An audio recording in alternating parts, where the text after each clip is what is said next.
hasil dari kegiatan aksi ini apa ini, Pak?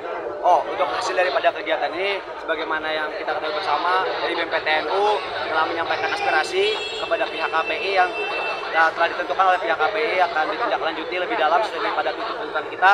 Tentu investigasi yang kita minta secara lebih eksplisit, lebih detail, apabila adanya benar-benar dugaan disengaja yang dimana itu tidak sesuai dengan pedoman, maka tindak lanjut ini perlu kita lanjutkan ke Kementerian Informasi dan Digital. Ya. Tapi kalau ternyata tidak ada tanggapan sesuai komitmen yang telah diberikan tadi, apa kira-kira tindakan yang akan lebih lanjut lagi nanti dilakukan? Dalam dialog tadi kita bisa sampaikan bahwa apabila itu tidak diindahkan, maka tuntutan pun juga dalam poin ketiga itu perlu adanya evaluasi internalisasi di KPI, karena ini mengkhawatirkan adanya kerjasama antara pihak terduga dalam pencemaran nama baik dengan pihak KPI sebagai monitoringnya. Itu ada kerjasama untuk menjaga nama baik di antara kedua tersebut. Apabila itu tidak diindahkan, maka kita akan menuntut kembali dengan skala yang lebih besar. Gitu. Ya, oke, harapannya Bang, terakhir Bang. Harapannya kita dari BMPTNU sangat berharap besar kepada perkembangan media, baik itu televisi atau media sosial, untuk mampu menyampaikan informasi-informasi secara aktual dan faktual, tidak menggiring opini ataupun juga membela kepada kepentingan-kepentingan yang memang itu berdampak buruk atau berdampak memecah belah bangsa. Sebab media ini adalah sebuah alat informasi yang dibutuhkan oleh suatu negara ataupun suatu bangsa ataupun oleh suatu golongan untuk menginformasikan segala bentuk kebaikan-kebaikan secara bersama, agar tidak adanya sebuah perpecahan. Informasi yang kita terima itu bisa menjadi edukasi untuk kita semua. Ya, sedikit lagi Pak, poin daripada hasil dari aksi ini apa Pak?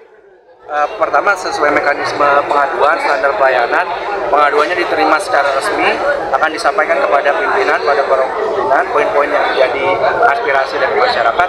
Kemudian KPI sudah menindaklanjuti secara garis besar yang menjadi pengaduan dari seluruh pengadu, baik yang datang secara langsung ataupun melalui media saluran KPI. Hasilnya pada tanggal 14 kemarin sudah disampaikan penghentian sementara kepada program ekspos sensor Trans 7. Itu Bang. Terima kasih. Oke. Terima kasih Bang. Kepada seluruh sahabat-sahabatku semuanya, terima kasih karena telah memperjuangkan harkat dan martabat kiai dan ulama di Nusantara. Kami sampaikan dan kami tekankan lagi, sahabat-sahabatku semuanya, bahwa kedatangan kami, Bapak Ibu tolong dengarkan saya. Kedatangan kami di sini tidak lain tidak bukan karena bukti cinta tanah air kami. Jangan disalahartikan. Kami di sini bukan ingin buat kerusuhan, tapi kami ingin menyuarakan harkat dan martabat kiai dan pesantren yang sudah dilecehkan oleh pihak Trans TV.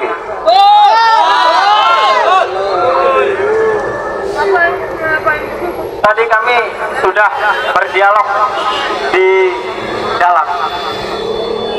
Tapi Bapak Ibu, kami tekankan sekali lagi, kami di sini bukan karena kami benci KPI, bukan.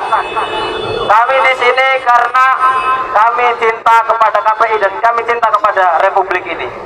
Jangan sampai tayangan-tayangan yang kemarin, seperti kemarin melecehkan pihak tertentu, itu terulang lagi. Maka dari itu, nanti tuntutannya akan dibacakan oleh Jenderal Lapangan. Bukti banyak yang menyatakan bahwa penghormatan kepada kiai adalah bentuk feodalisme. Tapi di sini saya jawab dan saya tekankan bahwa itu bukan bentuk feodalisme. Itu adalah bukti kita mencintai ilmu. Ini adalah etika adab murid kepada pemberi ilmu. Maka dari itu kami minta, salah satu tuntutan kami nanti, kami ingin KPI menginstruksikan kepada seluruh lembaga penyiaran untuk membuat marwah kiai dan pesantren kita kembali lagi, dan untuk menayangkan tayangan-tayangan positif supaya tayangan-tayangan kemarin yang sudah tersebar meluas sekali di media sosial itu jadi imbang.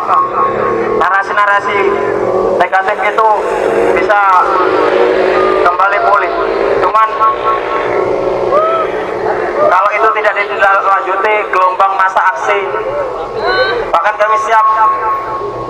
depan istana. Siap teman-teman?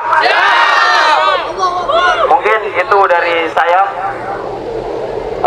Silahkan nanti untuk Jenlab dulu untuk membacakan tuntutan kami. Nanti bapak telepon ya. Telepon balik ya. Bismillah. Assalamualaikum warahmatullahi wabarakatuh. Tentang kesepahaman pada tanggal 13 Oktober 2025, stasiun televisi Trans 7 menayangkan program investigasi berjudul Expose Uncensored yang memuat segmen mengenai kehidupan di lingkungan pondok pesantren Lirboyo, Kediri, Jawa Timur. Dalam tayangan tersebut terdapat sejumlah narasi dan visualisasi yang menggambarkan kehidupan pesantren secara tidak proporsional, tidak akurat, dan cenderung melecehkan.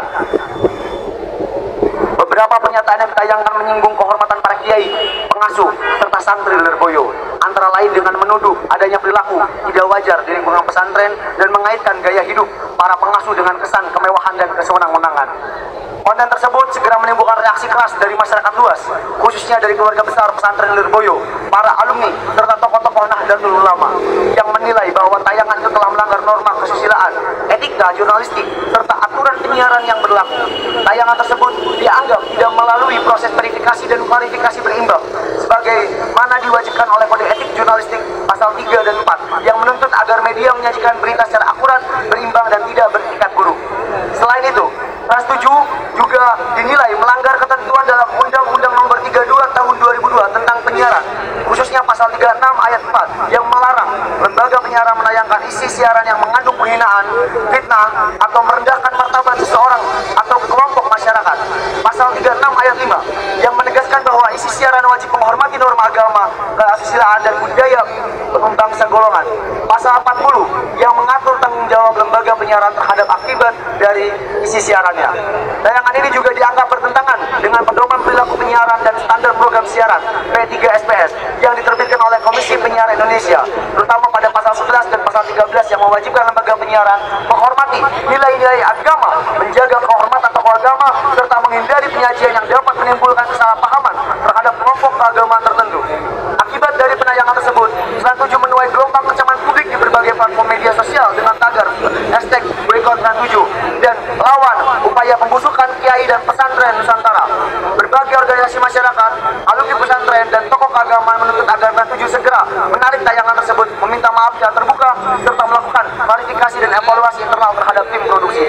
Menanggapi hal ini, pada 14 Oktober 2025, pihak Trans 7 mengeluarkan permohonan maaf resmi kepada Pondok Pesantren Lirboyo dan masyarakat dengan mengakui bahwa telah terjadi keteledoran dalam proses editing dan verifikasi konten. Namun permohonan maaf tersebut dinilai belum memadai oleh masyarakat pesantren karena tidak disertai tindakan nyata berupa penarikan tayangan, klarifikasi publik, maupun sanksi internal terhadap pihak yang bertanggung jawab. Hingga saat ini, pihak Pondok Pesantren Lirboyo bersama para alumni dan lembaga hukum tengah mempertimbangkan langkah hukum pidana maupun perdata atas dugaan pencemaran nama baik dan pelanggaran terhadap umum penyiaran sebagai bentuk tanggung jawab dan pembelajaran agar media massa lebih berhati-hati dalam menyajikan konten yang menyangkut lembaga keagamaan dan figur ulama. Maka dengan ini, kami dari Badan Eksekutif Mahasiswa Perguruan Tinggi Nahdlatul Ulama Nusantara menuntut: 1. Penindakan tegas terhadap pelanggaran etika penyiaran, segera melakukan investigasi. 2. Menuntut Komisi Penyiaran Informasi memberikan rekomendasi kepada Kementerian Komunikasi dan Digital mengenai pencabutan hak siar terhadap Trans 7. 3. Evaluasi dan reformasi lembaga penyiaran jika poin nomor 1 dan 2 tidak diindahkan. 4. Komisi Penyiaran Informasi menginstruksikan kepada lembaga penyiaran yang ada di nasional untuk mengembalikan marwah pesantren, kiai, dan para ulama Nahdlatul Ulama.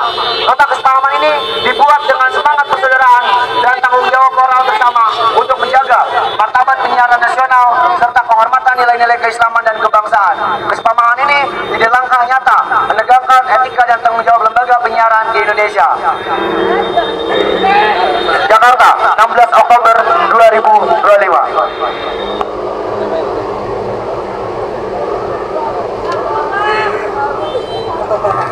Bismillahirrahmanirrahim. Assalamualaikum warahmatullahi wabarakatuh.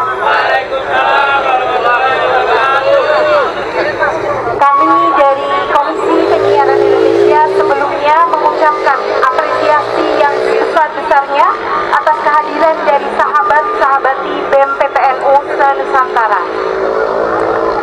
dari KPI juga telah menerima seluruh aspirasi dari sahabat-sahabat di BEM PTNU se-Nusantara yang disampaikan melalui mekanisme yang sesuai dengan standar pelayanan pengaduan yang ada di KPI. Selanjutnya akan kami tindak lanjuti dan kami sampaikan dalam forum pimpinan KPI. Kami juga menyampaikan permohonan maaf kepada seluruh sahabat-sahabat di BEM PTNU se-Nusantara karena seluruh pimpinan kami dari KPI sedang menghadiri rapat dengan Komisi 4 DPR RI yang membahas hal yang sama sehingga tidak dapat menerima langsung kehadiran dari sahabat-sahabat.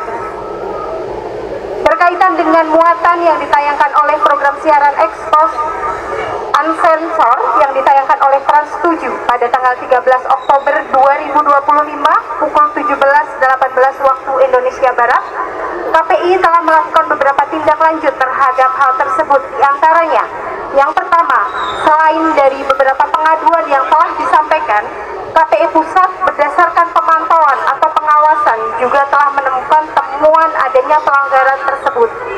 Kemudian yang kedua, KPI Pusat juga telah melakukan rapat pleno penjatuhan sanksi pada tanggal 14 Oktober 2025. Dalam rapat tersebut juga dihadiri oleh 9 komisioner.